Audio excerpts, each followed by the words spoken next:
العلم أن الركن السادس هو من أعظم الإسلام ثوابت هذا الدين،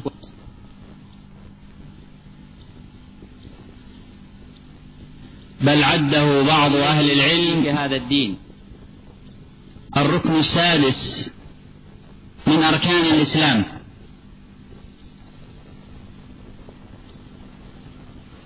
ألا وهو الأمر بالمعروف والنهي عن المنكر.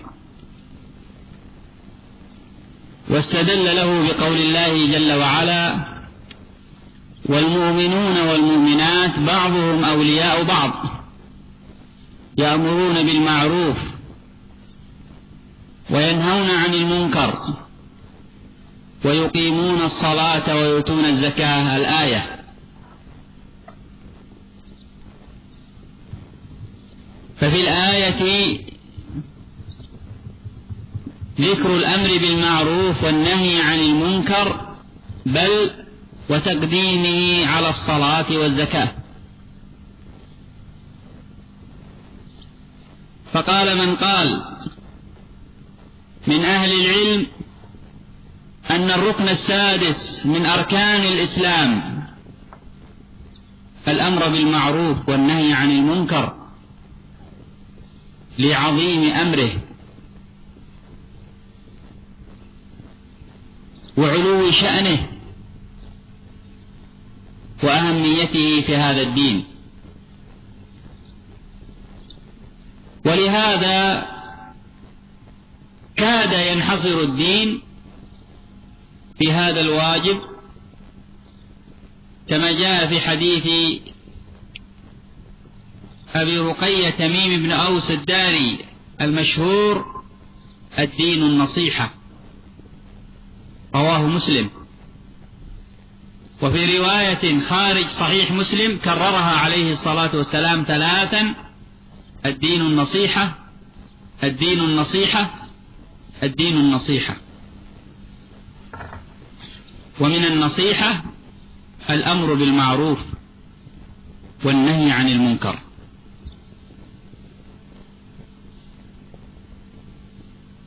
بل الأمر بالمعروف والنهي عن المنكر من أعظم أسباب خيرية هذه الأمة. قال الله عز وجل في كتابه الكريم: كنتم خير أمة أخرجت للناس تأمرون بالمعروف وتنهون عن المنكر وتؤمنون بالله. وفي مقابل ذلك من أعظم أسباب غضب الله ولعنه وسخطه تضييع هذا الواجب من واجبات الدين، كما قال الله عز وجل في كتابه الكريم: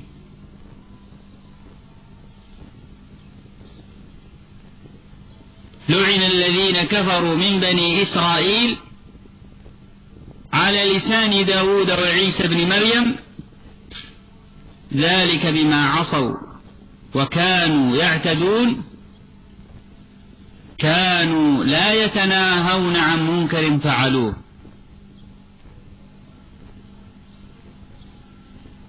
فصار من أسباب لعن الله وغضبه وسخطه على بني إسرائيل كونهم عصوه سبحانه وتعالى، ومن ذلك أنهم كانوا لا يتناهون عن منكر فعلوه.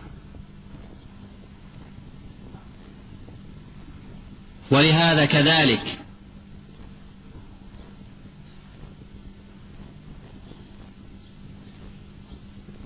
كان من علامة الإيمان ومن برهان الإسلام الأمر بالمعروف والنهي عن المنكر.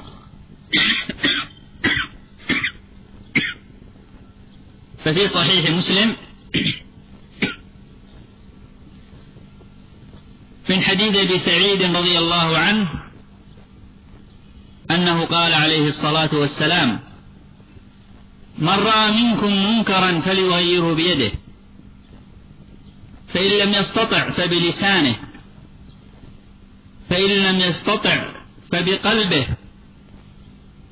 وذلك أضعف الإيمان. فقد دل هذا الحديث على أن الأمر بالمعروف والنهي عن المنكر من أعظم علامات الإيمان ومن براهين الإسلام. ولذلك عباد الله كان هذا الواجب له الشأن العظيم في هذا الدين. وهذا الموضوع في الحقيقة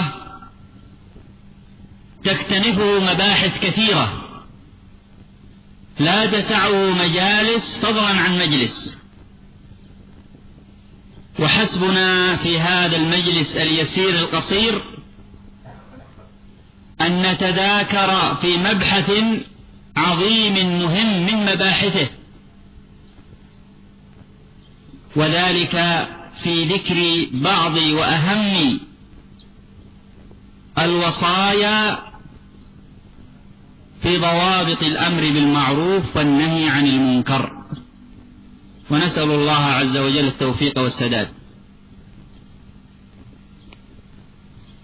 إن الحمد لله نحمده ونستعينه ونستغفره ونعوذ بالله من شرور أنفسنا وسيئات أعمالنا، من يهده الله فلا مضل له ومن يضلل فلا هادي له، وأشهد أن لا إله إلا الله وحده لا شريك له، وأشهد أن محمدا عبده ورسوله صلى الله عليه وعلى آله وصحبه وسلم تسليما كثيرا. أما بعد. Ikhwan sekalian rahimani wa rahimakumullah, sebagaimana yang telah diumumkan bahwa tema daurah Ahlus Sunnah yang ke-7 ini adalah tentang al-amru bil ma'ruf wan nahyi 'anil munkar.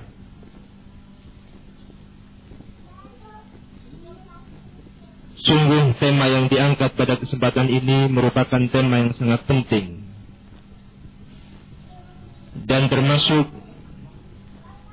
salah satu prinsip besar di dalam agama kita ini, prinsip al-amru bil ma'ruf, memerintah, mengajak kepada kebaikan, wan nahyu 'anil munkar, dan mencegah atau melarang dari kemungkaran. Demikian tinggi kedudukan al-amru bil ma'ruf wan nahyu 'anil munkar, sehingga sebagian dari ulama ada yang menyatakan bahwasanya amar ma'ruf nahi munkar ini merupakan rukun yang ke-6 dari rukun Islam. Berdasarkan firman Allah Subhanahu wa ta'ala, wal mu'minuna wal mu'minat ba'duhum awliya'u ba'd. Orang-orang yang beriman dari kalangan lelaki dan juga orang-orang beriman dari kalangan wanita, sebahagian dari mereka sebagai penolong atas sebahagian yang lainnya. Ya'muruna bil ma'ruf wa yanhauna 'anil munkar. Mereka saling memerintah, saling mengajak kepada kebaikan, dan saling mencegah dari kemungkaran. Wa yuqimuna as-salata wa yu'tuna az-zakah, dan seterusnya. Mereka pun senantiasa menegakkan salat dan juga menunaikan zakat. Kitikan dalam ayat yang mulia ini Allah Subhanahu wa ta'ala menyebutkan al-amru bil ma'ruf wan nahyu 'anil munkar. Allah sebutkan permasalahan amar ma'ruf nahi munkar, bahkan Allah dahulukan penyebutannya dari as-salah, dari salat dan juga zakat. Dari sinilah di antara para ulama ada yang berkesimpulan bahwa al-amru bil ma'ruf wan nahyu 'anil munkar merupakan rukun keenam dari arkanul Islam. Tentunya kita tahu bahwa rukun Islam yang ma'ruf ada 5. Namun itulah sebahagian dari ulama ada yang menyatakan rukun Islam itu ada 6 berdasarkan ayat yang telah kita dengar tadi dan memasukkan al-amru bil ma'ruf wan nahyi 'anil munkar bagian dari rukun Islam tersebut. Dari sini pula kita semakin mengetahui tentang pentingnya permasalahan al-amru bil ma'ruf wan nahyi 'anil munkar bagi umat ini. Dan kita semakin mengetahui tentang tingginya derajat al-amru bil ma'ruf wan nahyi 'anil munkar dalam agama Islam yang kita yakini ini. Hampir-hampir apabila tidak ditegakkan amar ma'ruf nahi munkar di tengah agama ini, maka akan lenyaplah agama ini, akan rusaklah kondisi masyarakatnya. Di dalam Sahih Muslim dari hadis Abi Ruqayyah Tamim Ad-Dari radhiyallahu anhu, Rasul sallallahu alaihi wasallam menjelaskan ad-dinun nasihah. Agama ini adalah nasihat. Di dalam riwayat lain di luar Sahih Muslim, Ar-Rasul sallallahu alaihi wasallam menyebutkannya 3 kali. Ad-dinun nasihah, ad-dinun nasihah, ad-dinun nasihah. Agama ini adalah nasihat, agama ini adalah nasihat, agama ini adalah nasihat. Dan di antara nasihat adalah al-amru bil ma'ruf wan nahyi 'anil munkar. Memerintahkan, mengajak kepada kebaikan dan melarang atau mencegah dari kemungkaran. Ikhwani fid din rahimani wa rahimakumullah.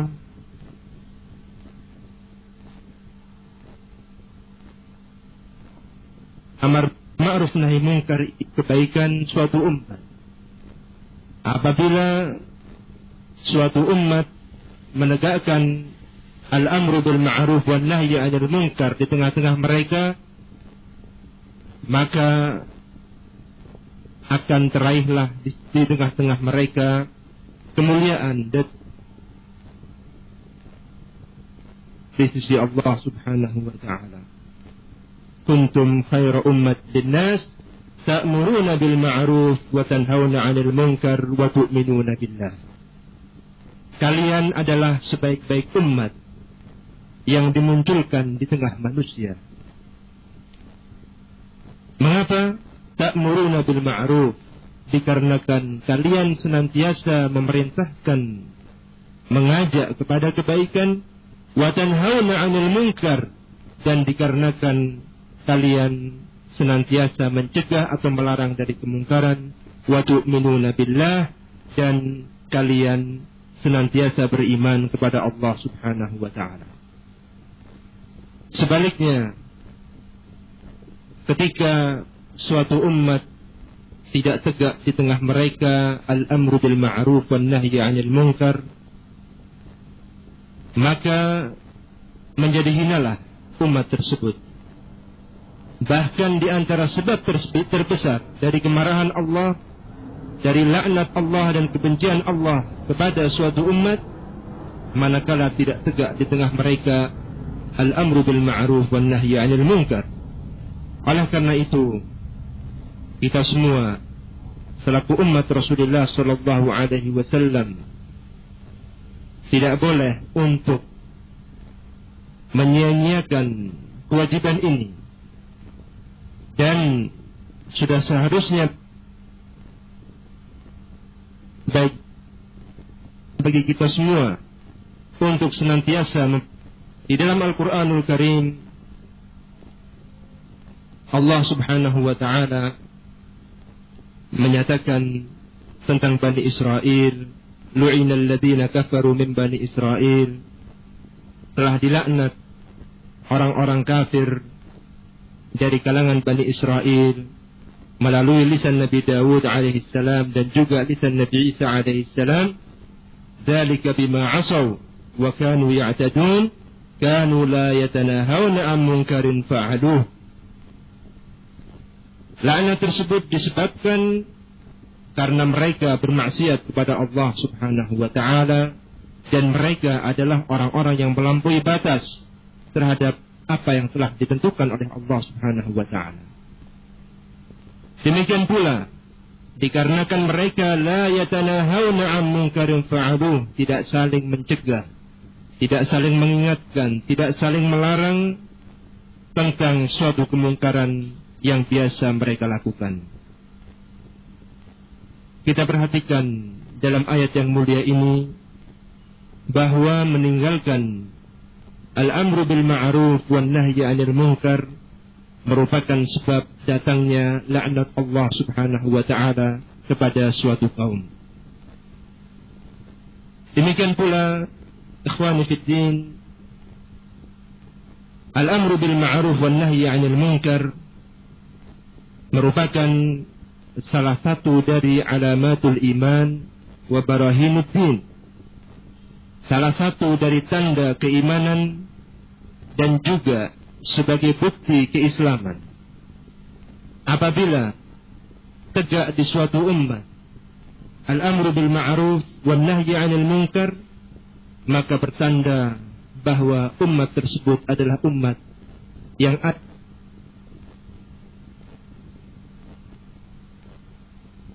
di tengah-tengah mereka iman dan menyertai kehidupan mereka.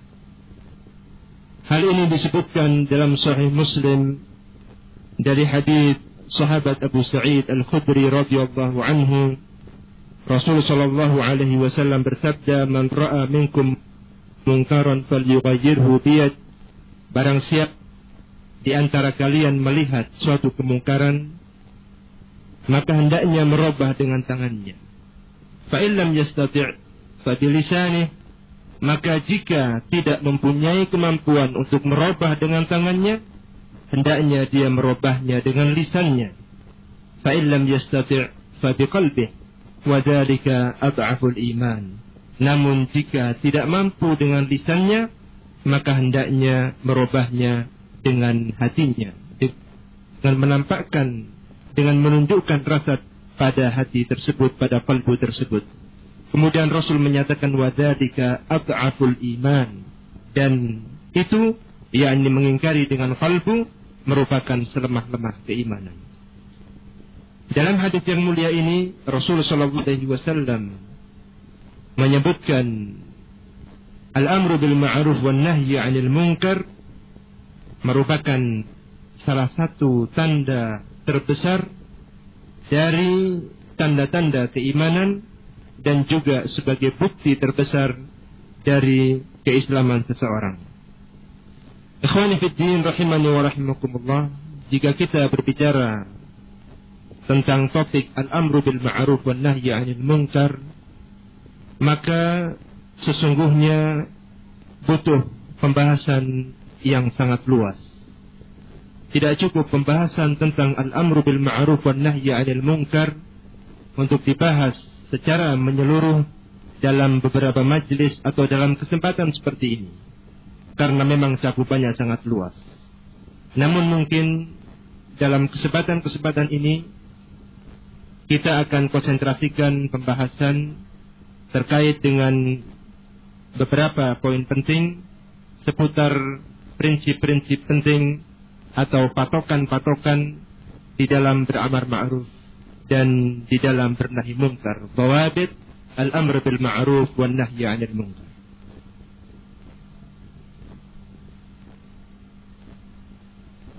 اعلموا رحمكم الله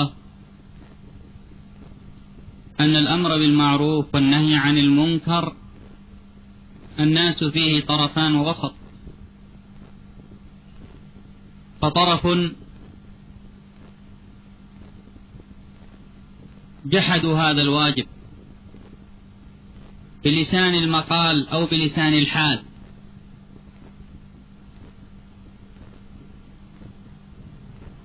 وذهبوا يميعون هذا الثابت من ثوابت الدين حتى ضاع الدين بتضييع هذا الواجب.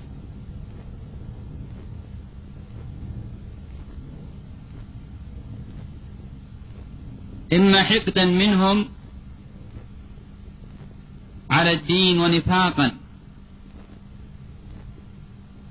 وإما جهلا بحقيقة هذا الواجب العظيم وضوابطه، وربما اتكأوا على هذا الجحود بصنيع الطرف الآخر الذين ضلوا كذلك في هذا الباب، وذلك وعشوائيتهم وعدم انضباطهم بضوابطه، حتى أثمر ذلك الغلو وقية إلى تشويه جمال هذا الدين، إلى فيه جمال هذا الدين، وتحميل أهله وحملته ودعاته أنهم أهل فساد وإفساد وأهل إرهاب وفتن، وكل ذلك بسبب جهلهم وعدم انضباطهم بالضوابط الشرعية لهذا الواجب العظيم. وقوم وسط وفقهم الله للحق والهدى بانضباطهم بالضوابط الشرعية والأوامر المرعية بأدلة الكتاب والسنة، وما كان عليه حال سلف الأمة، فكانوا بذلك هداة مهديين موفقين مسددين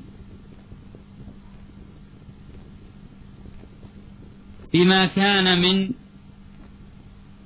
أخذهم بالوسط الذي أمر الله به.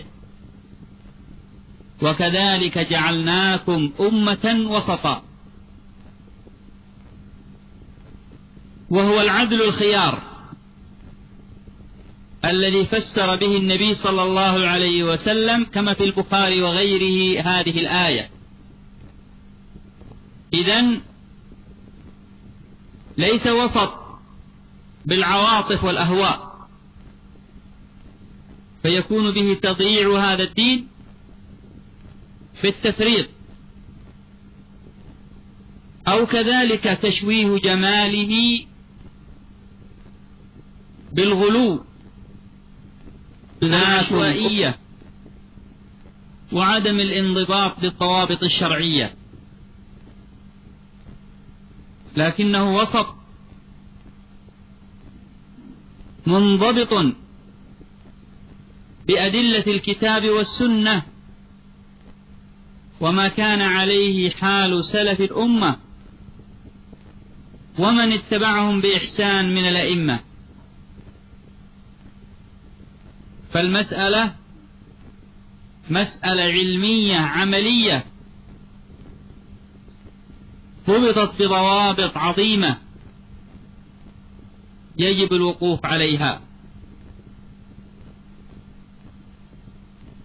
وفي هذا المقام اليسير القصير لا يسعنا الوقوف على الكثير من هذه الضوابط، فضلا عن استيعابها، وحسبنا الاختصار بذكر 3 ضوابط من كل جهة من جهات هذا الواجب. اعلموا رحمكم الله أن جهات الأمر بالمعروف والنهي عن المنكر 3. أولها ما يتعلق بالآمر، وثانيها ما يتعلق بالمأمور، وثالثها ما يتعلق بكيفية وصيغة الأمر والنهي. ولكل جهة من الجهات ضوابط دلت عليها أدلة الكتاب والسنة، ولنا فيها أسوة بالأنبياء والمرسلين عليهم الصلاة وأفضل التسليم.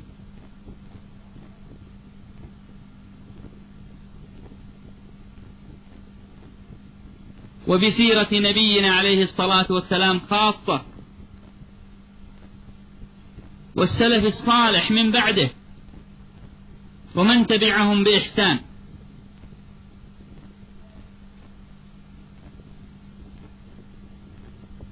أما ما يتعلق بالجهة الأولى فمن أعظم ضوابط الآمر بالمعروف والناهي عن المنكر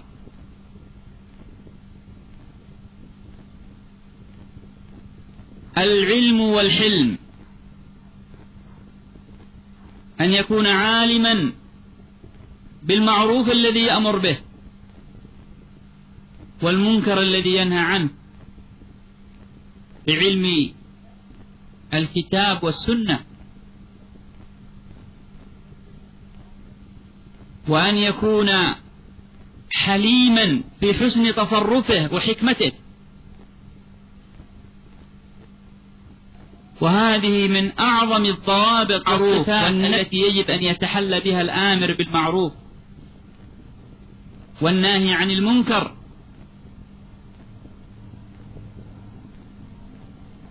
وهو من أعظم ما وصف به نبينا عليه الصلاة والسلام،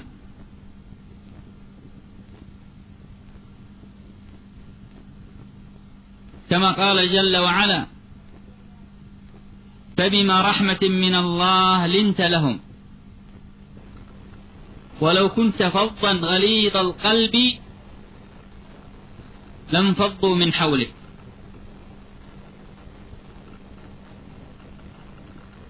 فهو رحمة ومن الله، ولم يكن فظا غليظا عليه الصلاة والسلام، بل كما وصفه الله بقوله: بالمؤمنين رؤوف رحيم.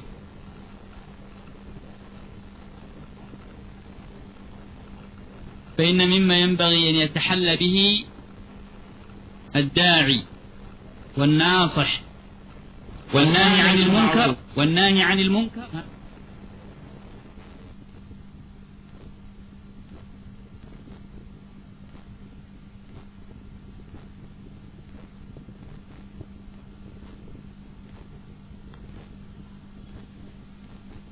فأنت يا من تأمر بالمعروف وتنهى عن منكر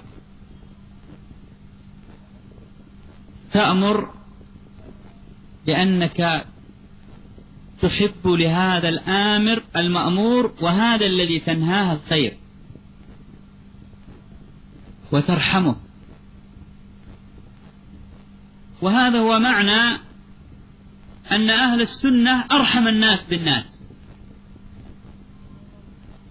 لأنك تأخذ بيده إلى الجنة. ومن علم أنك تأخذ بيده إلى الجنة هل يرفض؟ أبدا. إذا رأى ذلك منك فإنه سيبادر بمد يده إلى يدك، وهذا هو المطلوب، أن يستشعر المأمور منك أيها الآمر الرحمة والحب والخير الذي تريده لك. وتحت هذا المعنى أشياء كثيرة علمية وعملية وأمثلة من سيرة النبي صلى الله عليه وسلم والسلف الصالح ما يؤكد ويبرهن ذلك. وهكذا كذلك مما يتعلق بالضابط في الجهة الثانية وهي المأمور، أننا نفرق بين حال الجاهل والعالم،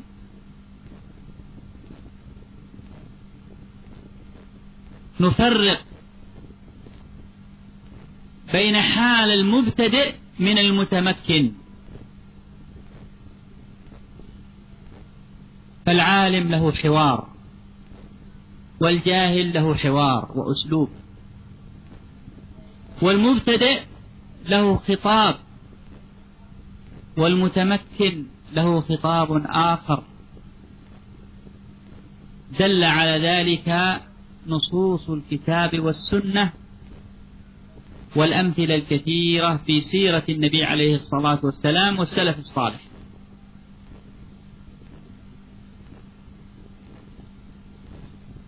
وهكذا من ضوابط الجهة الثالثة أن نعلم أن الأصل في الأمر بالمعروف والنهي عن المنكر هو الإصلاح لا الإفساد. ولذلك كان الأصل في ذلك الرفق واللين. قال الله عز وجل لنبيين من أنبيائه وقد أرسلهما إلى فرعون ولا يخفى علينا من فرعون. قال سبحانه فقولا له قولا لينا لعله يتذكر أو يخشى. فإذا كان هذا فرعون فكيف بمن هو دونه؟ وقال النبي صلى الله عليه وسلم كما في الصحيح من حديث عائشة ما كان الرفق بشيء إلا زانه وما نزع من شيء إلا شانه.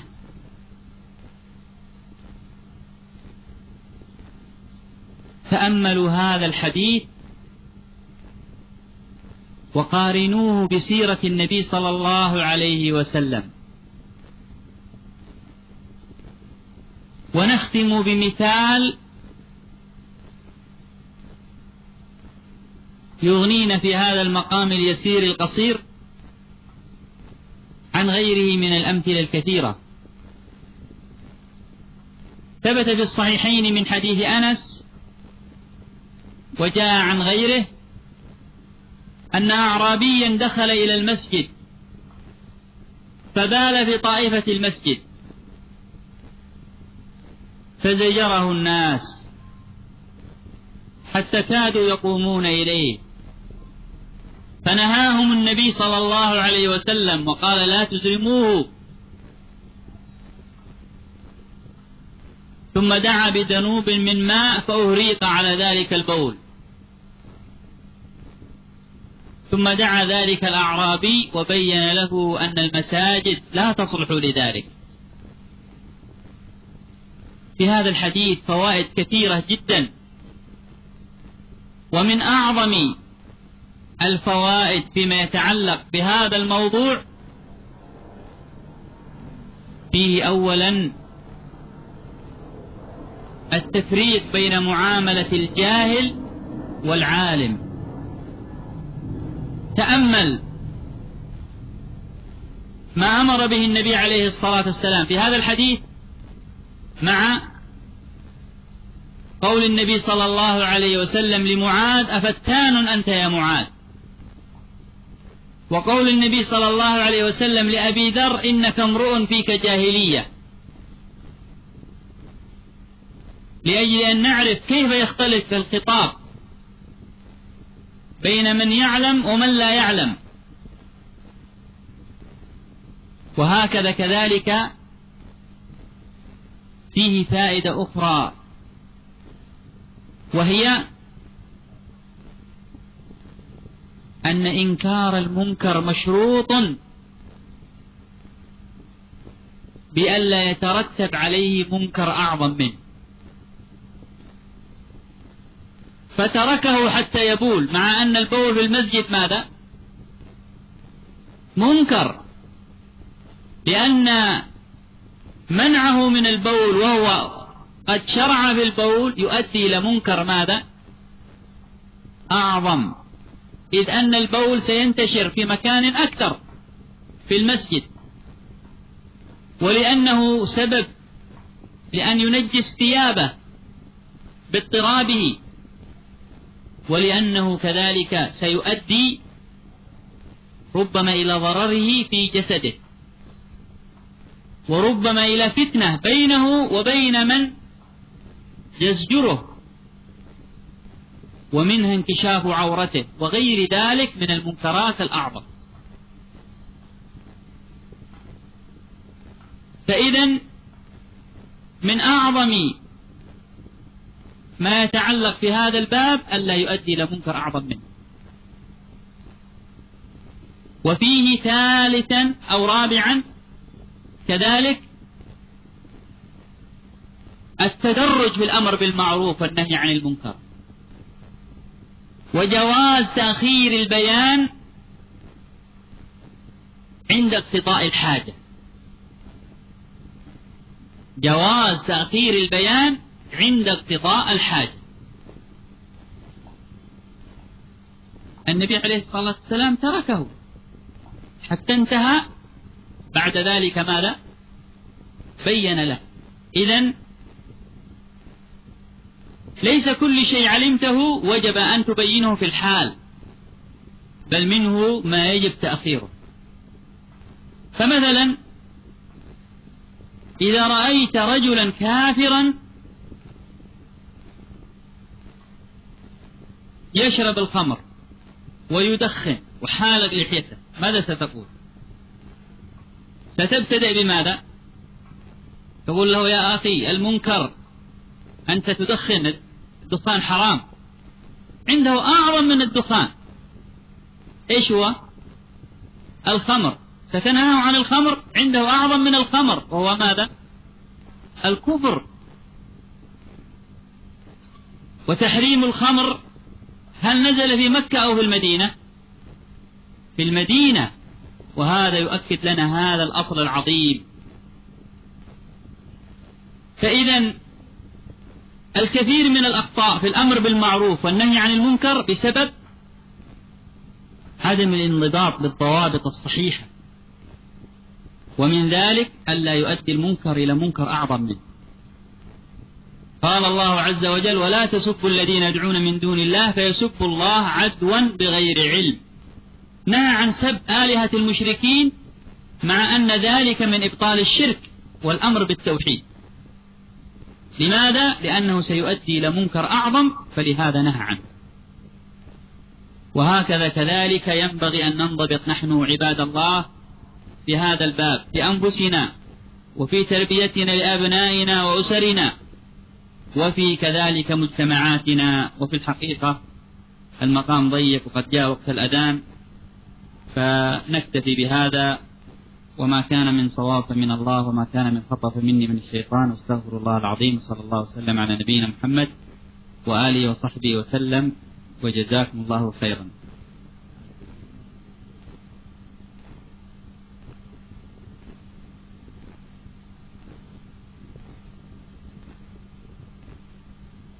Taufilah, wahai saudaraku sekalian, sungguhnya manusia dalam permasalahan al-amru bil ma'ruf wan nahyi 'anil munkar ini terbagi menjadi 3. Yang pertama adalah orang-orang yang mengingkari kewajiban al-amru bil ma'ruf wan nahyi 'anil munkar. Mereka tidak mau melakukan amar ma'ruf nahi munkar, bahkan menentangnya. Baik menentangnya dengan menggunakan lisannya secara terang-terangan ataupun tampak dari keadaannya. Dan ini sungguh merupakan perbuatan yang melemahkan fondasi atau poros di antara poros-poros kekuatan Islam. Mereka mengingkari al-amru bil ma'ruf wan nahyi 'anil munkar bisa jadi dikarenakan rasa dengkinya terhadap Islam, dikarenakan sifat nifaq yang ada pada mereka, atau memang dikarenakan kebodohan mereka, ketidaktahuan mereka tentang hakikat al-amru bil ma'ruf wan nahyi 'anil munkar ini. Dan bisa jadi pula dikarenakan sebagai reaksi dari kelompok lain, kelompok yang berikutnya, yang mereka berlebih-lebihan di dalam melaksanakan al-amru bil ma'ruf wan nahyi 'anil munkar. Jadi kelompok yang pertama mengingkari al-amru bil ma'ruf wan nahyi 'anil munkar. Kelompok yang kedua adalah yang berlebih-lebihan di dalam menegakkan al-amru bil ma'ruf wan nahyi 'anil munkar. Dengan berlebihan itulah akhirnya menjadikan kelompok yang pertama bereaksi dan enggan untuk melakukan al-amru bil ma'ruf wan nahyi 'anil munkar. Tentunya kelompok yang kedua ini yang menegakkan amar ma'ruf nahi munkar secara berlebihan merupakan kelompok yang tercela. Mereka menegakkan al-amru bil ma'ruf namun dengan cara-cara yang tidak dibimbingkan di dalam Al-Quran dan Sunnah Rasul Sallallahu Alaihi Wasallam. Melakukan al-amru bil ma'ruf wan nahyi 'anil munkar sesuai dengan hawa nafsu mereka, sesuai dengan kemauan-kemauan mereka, dengan berbagai kekerasan dan tindak-tindak anarkis di dalam melakukan al-amru bil ma'ruf wan nahyi 'anil munkar, hingga akhirnya merusak, mencemarkan keindahan dinul Islam yang dibawa oleh Rasul sallallahu alaihi wasallam, dan juga mencoreng citra para ulama, mencoreng orang-orang yang mengemban dakwah yang dibawa oleh Rasul sallallahu alaihi wasallam, bahwa mereka adalah para teroris, mereka adalah orang-orang yang gemar melakukan fitnah dan lain sebagainya. Adapun kelompok yang ketiga, kelompok yang wasat, yang pertengahan, dalam artian mereka adalah orang-orang yang mendapatkan taufik dari Allah Subhanahu wa ta'ala untuk berpegang dengan kebenaran dan petunjuk yang datang dari Allah Subhanahu wa ta'ala dan Rasulnya. Mereka menegakkan al-amru bil ma'ruf wan nahyi 'anil munkar, tetapi dengan bimbingan yang diwariskan oleh Rasul sallallahu alaihi wasallam, yang dicontohkan oleh as-salafus salih, dan juga yang telah disampaikan oleh para a'immah generasi-generasi setelah as-salafus salih. Mereka lah hakikatnya orang-orang yang mendapatkan taufik dari Allah, dan orang-orang yang mendapatkan kelurusan di dalam melakukan al-amru bil ma'ruf wan nahyi 'anil munkar. Orang-orang yang seperti inilah yang Allah sebutkan di dalam Al-Quran, wa kadzalika ja'alnakum ummatan wasata. Dan demikianlah kami jadikan kalian sebagai ummatan wasata. Di dalam Sahih Bukhari dan yang lainnya, Rasul sallallahu alaihi wasallam menafsirkan makna ummatan wasata adalah umat yang adil dan pilihan. Al-wasat di sini bukan berarti dibangun di atas perasaan ataupun logika. Akan tetapi al-wasat, pertengahan di sini adalah yang dibangun di atas dalil-dalil yang bersumber dari Al-Quran, dari Sunnah Rasul Sallallahu Alaihi Wasallam, dan dari apa yang dibimbingkan oleh as-salafus salih. Oleh karena itu, masalah al-amru bil ma'ruf wan nahyi 'anil munkar ini hakikatnya adalah masalah ilmiah di satu sisi, dan di sisi yang lain adalah masalah amaliyah. Butuh ilmu yang tepat, demikian pula butuh pengamalan yang tepat. sesuai dengan bimbingan yang diwariskan oleh Rasul sallallahu alaihi wasallam. Kita semua penting untuk mengetahui dhawabit, mengetahui patokan-patokan garis besar di dalam amar ma'ruf nahi mungkar ini. Namun nampaknya waktu yang sebentar ini tidak mungkin untuk menyebutkannya secara panjang lebar. Kami akan menyebutkan beberapa poin yang insyaallah penting terkait dengan amar ma'ruf nahi mungkar ini, dan beberapa dhawabit, beberapa patokan-patokan pada masing-masingnya yang semua kita penting untuk mengetahui. Ketahuilah bahwa di dalam proses al-amru bil ma'ruf wan nahyi 'anil munkar ada 3 perkara yang senantiasa ada padanya. Yang pertama adalah orang yang menegakkan al-amru bil ma'ruf wan nahyi 'anil munkar. Yang kedua adalah al-ma'mur, orang yang selaku objek ditegakkannya amar ma'ruf nahi munkar tersebut. Dan yang ketiga adalah kaifiyah, cara di dalam melakukan amar ma'ruf nahi munkar tersebut. 3 hal ini masing-masingnya mempunyai patokan-patokan, mempunyai dhawabit yang masing-masingnya bersumber dari Al-Quranul Karim, bersumber dari sunnah Rasul sallallahu alaihi wasallam, dan apa yang dibimbingkan oleh as-salafus salih. Dan tentu uswah kita, teladan kita dalam hal ini adalah para anbiya ridwanullah alaihim wassalatu wassalam, yang sejarah mereka Allah sebutkan dalam Al-Quran. Demikian pula uswah kita dalam hal ini adalah Rasul sallallahu alaihi wasallam dalam perjalanan hidup beliau sallallahu alaihi wasallam, dan juga as-salafus salih serta para ulama yang mengikuti jejak mereka dengan sebaik-baiknya. Mungkin kita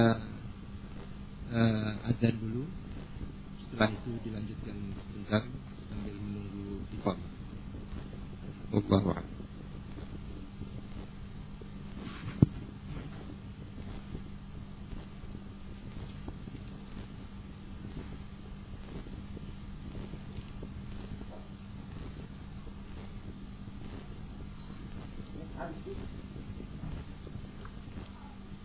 Hah? Gak ada.